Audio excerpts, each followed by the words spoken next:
Audits are done periodically, probably quarterly, sometimes annually, which is not something I align with these days. It should be as real time as possible. But in between audits, that time period, how do organizations ensure that they are maintaining the same state of readiness given the evolving threat vectors with the use of AI?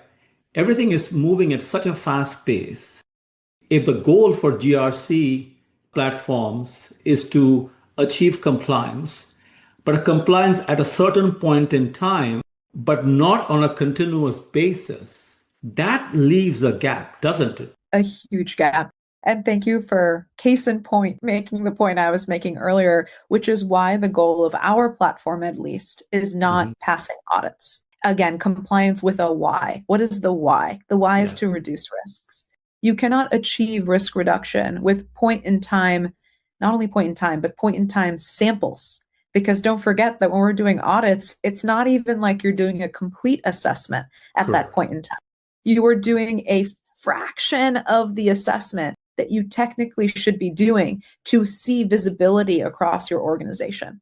So if you're once a year checking the anti-malware settings of 10 of your devices across 500 employees, that is not giving you the picture that you actually need as a GRC team. What you need to do is, first of all, of course, have an endpoint monitoring tool and link that right into a compliance platform like ours, alongside all of the other monitoring and different source of truth systems that you have. So you get one single pane of glass across your controls, flagging and alerting you of risk before it materializes into a potential breach. Welcome to the Cybersecurity Readiness Podcast Series with Dr. Dave Chatterjee.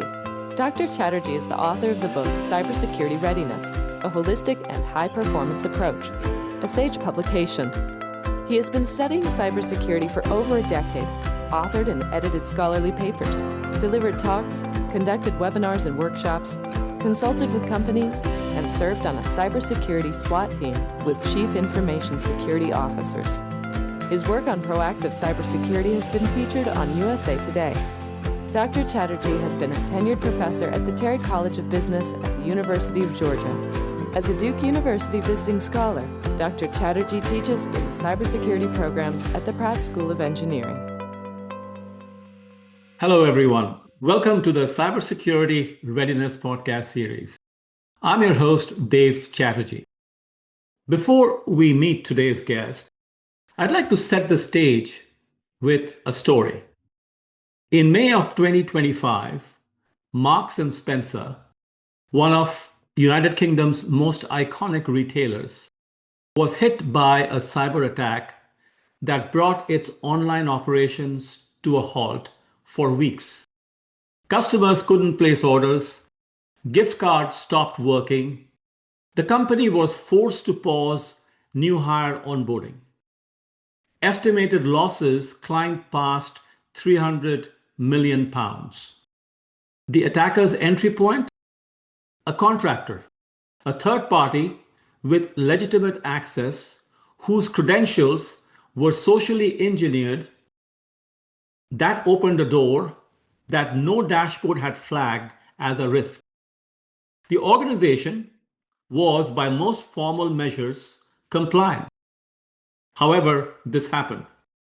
Around the same time, a well-documented compromise of a third-party support provider gave attackers access to customer data across multiple platforms, including Discord. Again, the breach did not originate inside the primary organization. It arrived through a vendor relationship that was presumably on file, vetted at onboarding, and largely forgotten. Compliant on paper, but exposed in practice. These are not edge cases. They are illustrations of a pattern. Organizations investing heavily in GRC platforms, building out compliance programs, generating dashboards full of green indicators, and still facing catastrophic breaches that those tools never saw coming. The gap between being compliant and being secure is not abstract. It is where attackers live. That gap is what we are exploring today. My guest is Richa Kaul, founder and chief executive officer of Complyance, a platform purpose built to bring intelligent information to the GRC function while preserving the human judgment that distinguishes genuine security posture from the appearance of one. Richa, welcome to the podcast. Thank you so much, Dave. I'm so happy to be here. It was a little bit of a long-winded introduction, and I apologize for that, but I had to set the stage. And I also wanted to inform the audience that when we use the word GRC, we're talking about governance, risk, and compliance platforms. So, Richa, how about you share some of your professional highlights before we get into the heart of the discussion? I would love to. I come at GRC more from the regulatory side of things. I used to work in public sector, first via a consulting firm, and then actually worked for the state of Virginia or the Commonwealth of Virginia, if you're particular, and I worked in Richmond there and supported basically the creation of different policies and investments that kind of were a balance against some of the regulations and requirements coming from the state for tech companies. And so, for example, supported kind of the creation of things like autonomous vehicle security rules, drone privacy rules, and so on. I then moved into a role as chief strategy officer for an AI company. And there I did oversee security for the beginning of my time there and learned how the tech companies actually operationalize a lot of the regulation that I was previously supporting at the beginning of my career. And it was really eye-opening to see kind of the difference in the intent between some of that regulation and the burden that it creates for these companies every day. And in owning this, I think for me, it became really clear that the way that we're handling GRC today is suboptimal, to put it lightly. It creates a lot of work. It doesn't create a lot of insight. It checks a lot of boxes. It doesn't actually reduce risk. And so the whole idea of compliance with a why, our company, is to get to the reasons behind compliance or the why behind compliance, and to help these enterprises automate the busy work and the admin manual tasks and really focus on risk reduction, which is the core of what every GRC team really cares about, protecting the business. Excellent. So you started this company because you were motivated by, you felt strongly about, like you said, suboptimal utilization of these platforms. So let's drill into that. There are several vendors providing these platforms with the relevant or standard functionalities. And let's assume companies are using it the way they are supposed to use it. So what's missing? What's the missing link, or what are the missing pieces here? Yeah, great question. So the core of this is that was any of the platforms that existed before we decided to start Complyance, did any of them actually achieve the mission that I just said? And I would venture no. So basically, what happens is that a lot of the tooling that existed in the GRC space, in the governance, risk, and compliance space, was at minimum was just centralizing data. It was just a repository of data, a glorified SharePoint, if you will. Uh-huh. At best, it was automating parts of existing workflows. Okay, that helps for sure. But what was missing was the next generation of technology that was actually doing the work on behalf of these clients so that their time could be freed up for the important work that nobody ever had time for because they were dealing with and running after these urgent items. And to me, it's about getting to the heart of why we do compliance. We do it to reduce risk. And if the tools are just going to help you centralize and maybe speed up a couple notifications to evidence owners, that's not innovation. That's not high ROI. What is high ROI is a platform that allows you to offload that manual work to the platform, of course, with guardrails and controls in place, and then frees you up to focus on the really hard strategic work of risk reduction. And by the way, that's the work that GRC teams want to do, but they don't have time to do because they're always chasing, the next audit or policy approvals or so on and so on. And now they have time. And that is a wonderful thing to watch. True, very true. So, let's hone in on the word compliance. Yeah. Let's say I represent an organization, I'm the CISO, and we implement a GRC platform. So the purpose behind implementing such a platform is it's going to help us be compliant with the relevant rules and regulations that comes down the pipeline. So my question to you is, when you implement such a platform, what are the regulations that it supports from a compliance standpoint? Yeah, great question. I just want to tweak the premise slightly and just say that I believe that compliance with certain standards is a happy byproduct of really good security practices. And the idea of the platform is not to check the box on the standards, but rather to centralize your security practices and controls, monitor them, address and monitor the risks and so on that may be created as a kind of result of any gaps, and have the compliance with certain standards and audits be a happy byproduct of everything that is already in the solution that is working towards the bigger goals. Of course, some of our clients do see this as, hey, look, stage one, we just need to pass our audits. No problem. We support over 100 frameworks and every cut and shape of them that you would imagine. Everything from SOC 2, ISO 27001, NIST CSF, to GDPR, EU AI Act, and a number of things, PCI DSS, and so on and so on. So there's a lot of different standards that are in there, but I like to think of it as company A. What are your controls? What are the practices that you want to have in place? Let's lay those out. Oftentimes they're informed by controls, no problem. But let's lay them out and then decide, what does it mean for you to track these? What is actually required for you to feel the peace of mind that these are in play? Or in the inverse, what is a signal that this is not working?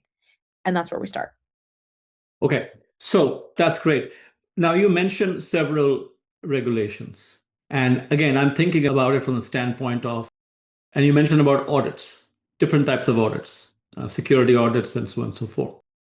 So if the goal is to pass these audits, shouldn't it be implied that, yes, my organization has passed these audits? That means my security state is like, it's not a steady state. I should be comfortable. In other words, I am trying to imply that when I'm in compliance, I'm at a certain reasonable state of security readiness. Is that a fair statement or is that a myth? So I think it is all in the details. I think that I would actually almost answer this question by a company segment. Okay. I think that for enterprises, they are oftentimes, with compliance does come a baseline level of security. And there's reasons for that, to be honest. Their auditors are more stringent. There's more subject matter experts on their team who just enforce by sheer presence of being there and knowledge of what it means to be actually secure. They are enforcing really good controls and practices. I think that when you look at startups, very honestly, a lot of them don't have those same inherent checks and balances. They don't have subject matter expertise on their security side. They oftentimes are going for cheaper auditors who do less stringent checks. And I think the smaller the company, the less that compliance even really assures a baseline level of security. It's funny you mentioned about cheaper auditors. That brings me to share that in my first career, I was an auditor. But I, of course, focused on primarily financial audits, not security audits. So I know a few things about audits. Definitely, as an auditor, you must be objective in your approach, do as rigorous a job as you can. However, there are loopholes, and which do get exploited. But on a related note, and this came out of my research as I was prepping for this podcast, audits are done periodically, probably quarterly, sometimes annually, which is not something I align with these days. It should be as real time as possible. But in between audits, that time period, how do organizations ensure that they're maintaining the same state of readiness given the evolving threat vectors with the use of AI. Everything is moving at such a fast pace. If the goal for GRC platforms is to achieve compliance, but a compliance at a certain point in time, but not on a continuous basis, that leaves a gap, doesn't it? A huge gap. And thank you for case in point making the point I was making earlier, which is why the goal of our platform, at least, is not passing audits. Again, compliance with a why. What is the why? The why is to reduce risks. You cannot achieve risk reduction with point in time, not only point in time, but point in time samples. Because don't forget that when we're doing audits, it's not even like you're doing a complete assessment at that point in time. You are doing a fraction of the assessment that you technically should be doing to see visibility across your organization. So if you're, once a year checking the anti-malware settings of 10 of your devices across 500 employees, that is not giving you the picture that you actually need as a GRC team. What you need to do is, first of all, of course, have an endpoint monitoring tool and link that right into a compliance platform like ours, alongside all of the other monitoring and different source of truth systems that you have. So you get one single pane of glass across your controls, flagging and alerting you of risk before it materializes into a potential breach. And exactly, and I like that because you want to make it as simple as possible for the organization. So being able to centralize it so there's one dashboard where everything is visible, and whoever is providing oversight or whichever team is providing oversight works off that dashboard and connecting all the systems to this, let's say, your system or any other competitor systems. I like that design, that approach, that architecture. Now, let me ask you this. Again, based on my research, when the dashboard shows green, which means everything is in order, is that believable? Great question. Okay, let's wind back to what we were saying before. As a company, ideally, you are not just taking only the controls from your different standards and putting those requirements or your audit evidence requests as kind of your checklist. Ideally, what you're saying is, what are our risks as an organization? And what are the mitigating controls or things that we have to check for to show signals of potentially materialized risk?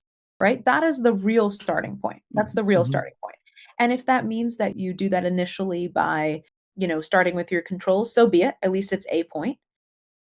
But then what you have to ask yourself is, okay, so based on these signals of risk, if I continuously monitor those, then I should be actually getting some orange or red on my dashboard at some point, because it's just reality, right? Like businesses face risk, period. Right. And there's usually at at least past even a minimum scale, there is always going to be potential risk affecting your business. And you should have a few red, orange, yellow things directing you to that source of risk and telling you, hey, something's wrong, you should take a look at it. But what a wonderful world that is, right? And it's a pivot. It's a complete paradigm shift from today's world where we're prepping for audits and honestly, at best, we're responding to risk real time when it materializes. Okay, if we're lucky, or sometimes the risk kind of materializes unchecked, like you mentioned with M&S and with Discord. If you look into tomorrow's world, you're not focused on risk identification and responsive management. You're focused on risk reduction because the risk identification is happening automatically, and you are now dealing with the outputs of that, which is basically potential risk, potential risk, potential risk. And your entire workday changes. There's an entire conversation to be had about what does the GRC team look like in a post-agentic world, right? Which we don't have to go through right now. But I hope that explains that shift and what, I guess, to more directly answer your question, Dave, I hope you're never looking at a green dashboard, because it's almost always going to be nonsense if that's what you're really seeing, because that's not realistic for any business today. And see, that itself is an important disclaimer, because when I'm looking at a green dashboard, let's say, I should not automatically assume everything is in order. There has to be some guidance that will get the GRC team looking for those potential vulnerabilities. There are several factors here. One, organizations have to be proactive in their threat and risk management. Yes. So, whichever tools and technologies they have in place or they should have in place to help them do that is definitely a step in the right direction. Number two, there are tons of tools out there.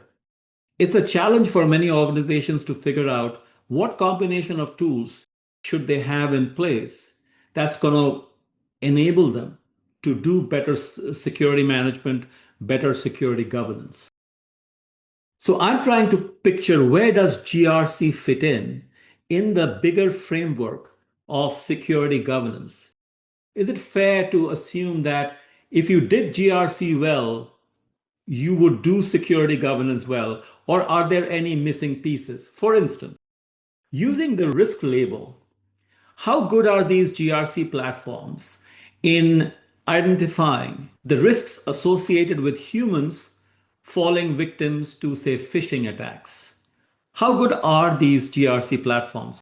So maybe you can answer my question by highlighting what are the strengths of these GRC platforms, which you've already done. So I'm not asking you to repeat everything, but a little bit of redundancy never hurts. Maybe more importantly, share what are the things that GRCs don't do that should be done. Great point. First things first, the security team is larger than the GRC motion. That I feel very sure about. The security team is the operationalization of many GRC controls. The GRC team is almost like the cameras around the house to make sure that things are working the right way.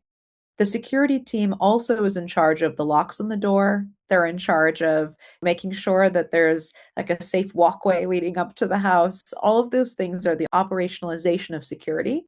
And so therefore, of course, they require separate subsections under the security team, as we see every day today, including things like vulnerability management and many others, threat intelligence monitoring, and so on.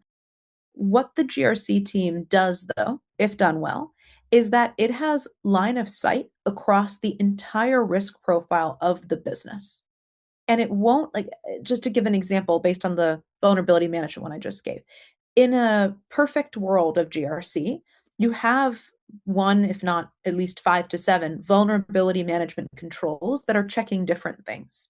And they directly integrate with your vulnerability management tool to send up to the GRC team anything that's breaking the threshold of your kind of risk tolerance, right? So, okay, there's 35 medium vulnerabilities. Maybe you don't need that to flag anything because that's not at your risk threshold. But maybe what it needs to flag on the GRC system is when there's been a severe or critical vulnerability that hasn't been resolved within 2 days. Now you want to start to flag that. Now you want to consider, is that going to become a risk? So at the end of the day, your GRC should be the cameras watching the house, should be that roof over the security and beyond kind of security compliance risk architecture across an organization that says, I need to have eyes on. I need to be making good decisions about where we put our money, about where we focus our time, all based on where the risk really lies in this organization. And unfortunately, or fortunately, that's a really hard job. And so what happens is that in today's world, at best, you're kind of getting silos of signals based on wherever, attention has been put so far. But without GRC, you're missing the full picture. And that is the most important thing when you're at a board level, deciding where to put money, how to spend our time, how to make better decisions. So I hope that answers the question, Dave. Absolutely. I think you've addressed it very well. So as you were explaining, a couple of things I picked up on, and correct me if I'm wrong. So a GRC tool supports monitoring, supports detection. Does it support remediation of threats? Absolutely. A good one should. So, for example, in our platform, there's 2 forms of remediation that are supported. And again, just to recap, a good GRC platform is surfacing risk from across the organization and all the different source of truth systems that are looking for risks or potential risks in each of their specific domains, right? The GRC tool is then surfacing that across the business and prioritizing based on risk scoring and risk quantification, which risks are the most urgent and what you have to go after. In our platform, and I'm sure some others as well, there's a couple ways that you can kind of help to remediate that risk. One that I know that is more unique to us is that we have AI guidance built in for every control gap. And that guidance can be to the GRC person or route itself directly to the business owner. And it will actually even give step-by-step instructions on how to bridge a configuration that might have gone astray, or how to write maybe a policy that's missing a key enforcing mechanism or something like that. It will actually give you the instruction or do that work for you. It also helps you to risk plan. So basically, what is the right treatment strategy? What are the steps that I should take? And basically auto creates and assigns out tasks to the risk owners for any follow-on steps, and then tracks that progress and reminds those folks to do the work, because right now that doesn't happen. And so it's about taking it from a perspective of, okay, I'm going to respond to this risk after it's materialized, to saying, okay, I now see the risks beforehand. I'm going to prioritize them. For the ones that are, past a certain risk threshold or tolerance for my organization, I'm going to action them, some right away, and some will be escalated to the risk register where we have a longer term treatment plan. That's it. That's great GRC right there. There's not much more that you really need to do. But it's really hard to get to that point, and it's complex, especially in our level of clients. We have Fortune 500 companies and household name organizations, and they're complex. It's a hard thing to achieve. Okay. So you explained the various functionalities. One functionality that I'm very big on, I recommend companies do a good job of logging, recording the various events that have come to their attention, what steps or actions they plan to take or they are taking, what they ended up taking, because these logs are helpful, particularly in a court of law, if and when an organization is accused of gross negligence or so and so forth. Based on the way you describe the GRC platform, I would think that such a platform will allow for quick creation or generation of these logs. Is that a fair inference? Yeah, they're actually quite inherent to the platform itself. I think a lot of our even security leaders, CISOs who enter our platform, their teams are working in our platform all day, all week long. And when something happens, or maybe when there's an audit finding, at best, they might want to look at, okay, well, what are some of the actions that have been taken in the past against this specific topic? It's really easy to find that. So exactly right. Okay, fantastic. Now let's talk about the risk that comes with connecting with vendor systems.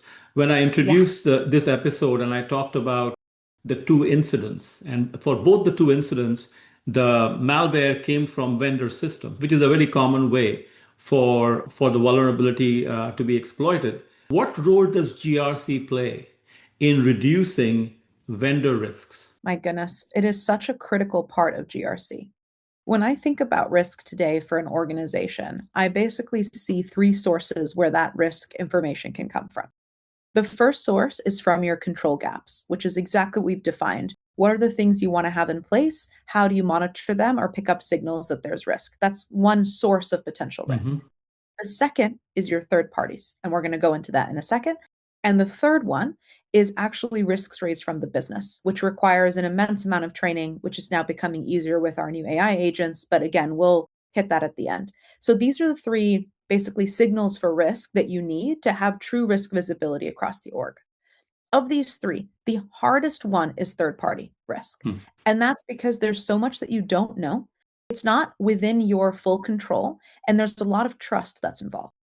Now, if we break this down, right? If you think about the M&S attack, for example, it was a combination of third party plus social engineering. That is tough. That is really, really tough. Really tough thing to kind of manage. But the reality is that when you're onboarding third parties, there's an entire third party security review process and workflow that should be happening with all potential risks identified in that.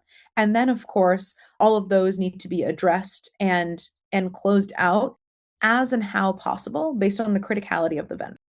I'm not suggesting that every single vendor goes through the same level of scrutiny, but there needs to be a prioritization of critical vendors or tier one of vendors based on, for example, what data they have access to, how critical they are to your infrastructure and processes. And for those ones, the process has got to be really tight because you should see it as an extension of your own business.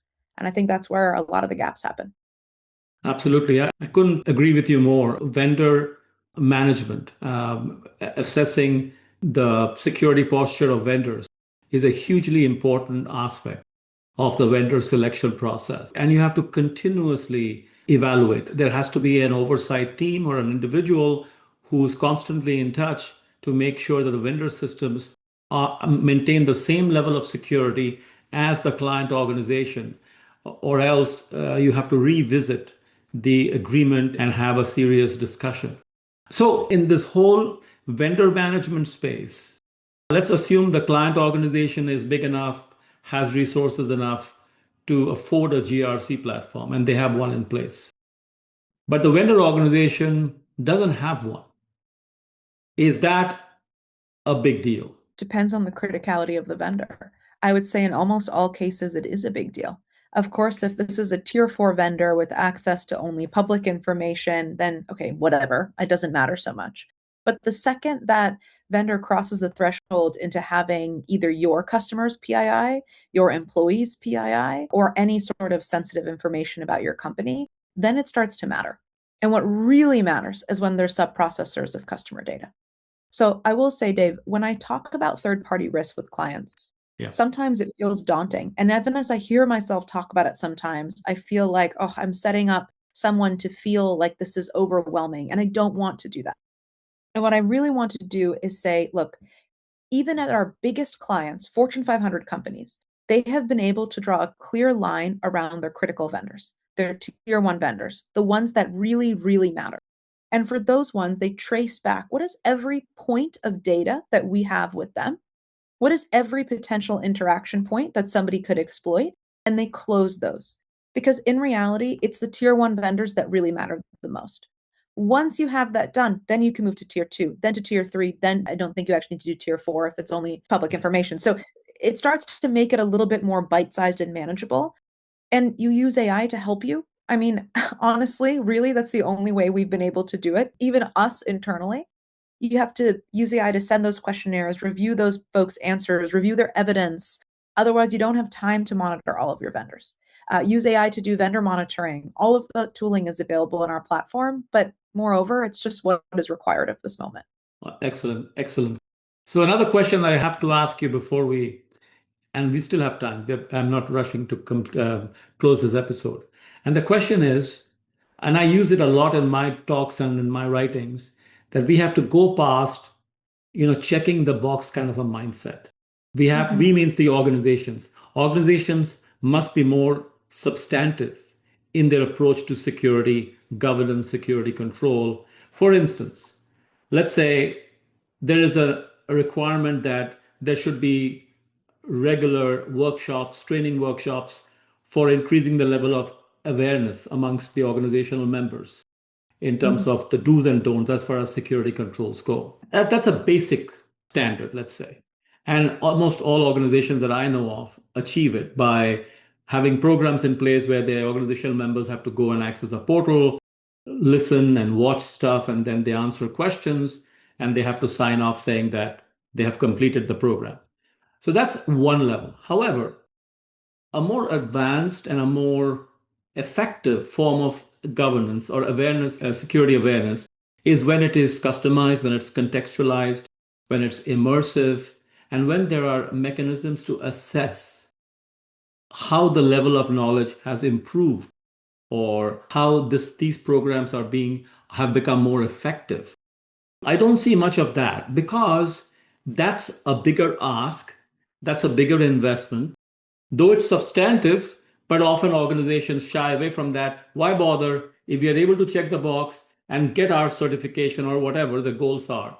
So coming back to, again, compliance, since we are having a discussion on compliance, and obviously we're talking about compliance as a best practice, so we want it to be done well.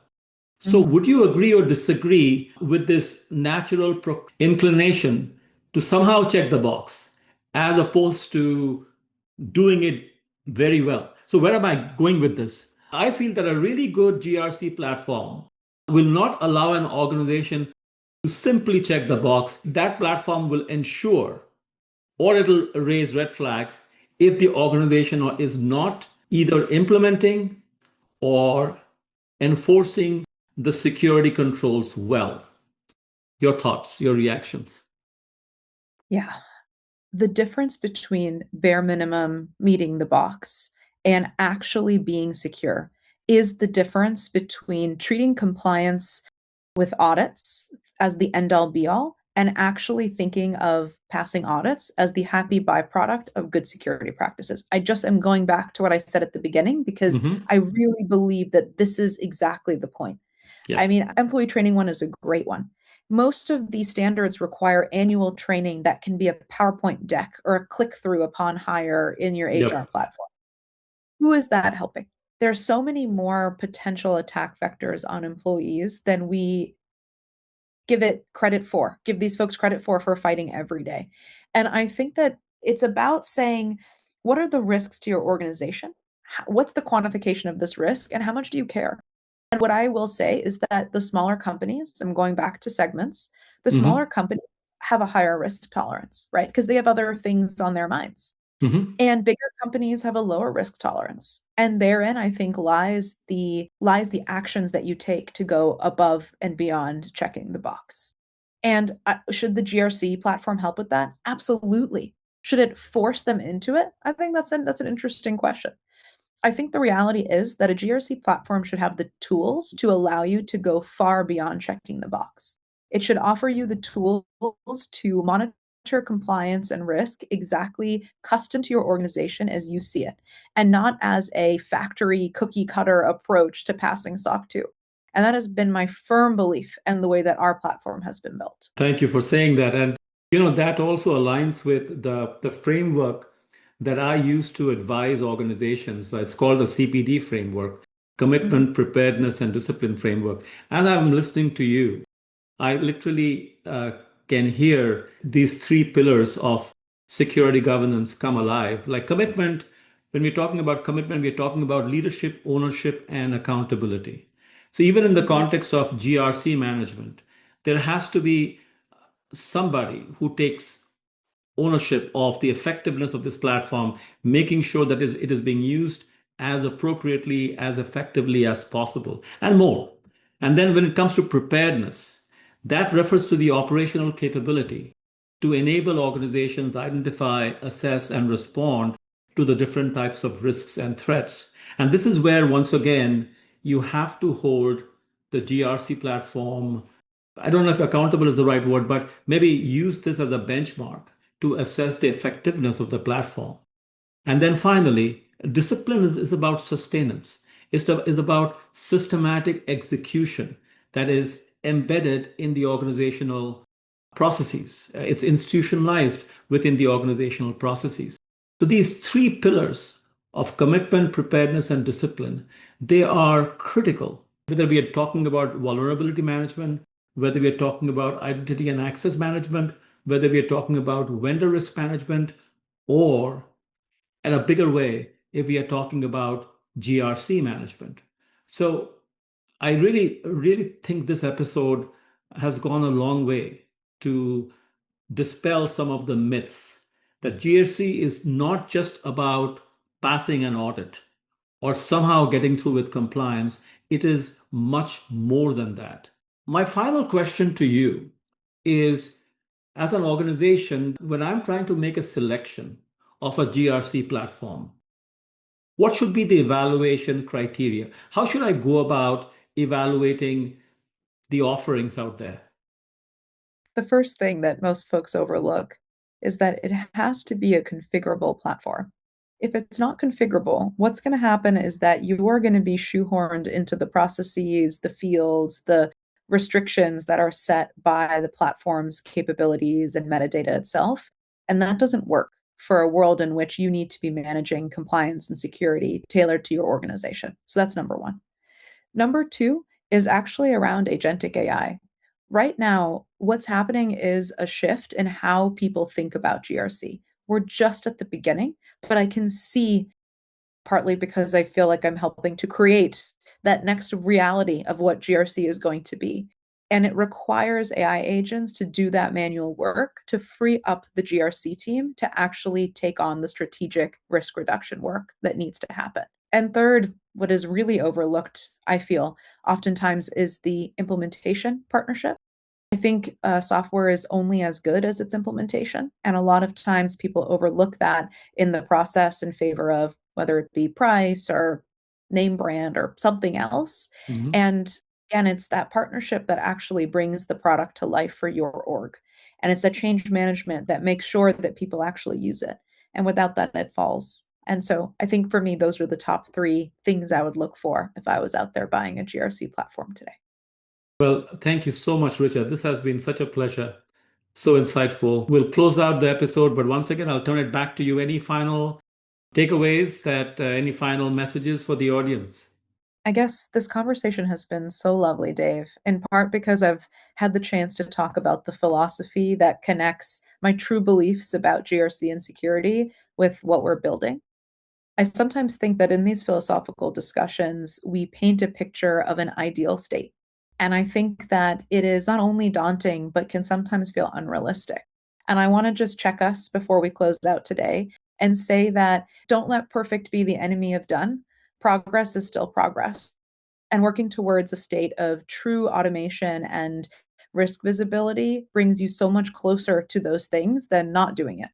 And so even if it feels a little idealistic and we've let ourselves be our most philosophical selves on today's call, the realities of organizations can get closer and closer to what we're talking about with that effort and focus. So just wanted to end with that. Fantastic. Well, thank you again for your time and insights. Looking forward to talking to you again. The information contained in this podcast is for general guidance only. The discussants assume no responsibility or liability for any errors or omissions in the content of this podcast. The information contained in this podcast is provided on an as-is basis with no guarantee of completeness, accuracy, usefulness, or timeliness. The opinions and recommendations expressed in this podcast are those of the discussants and not of any organization.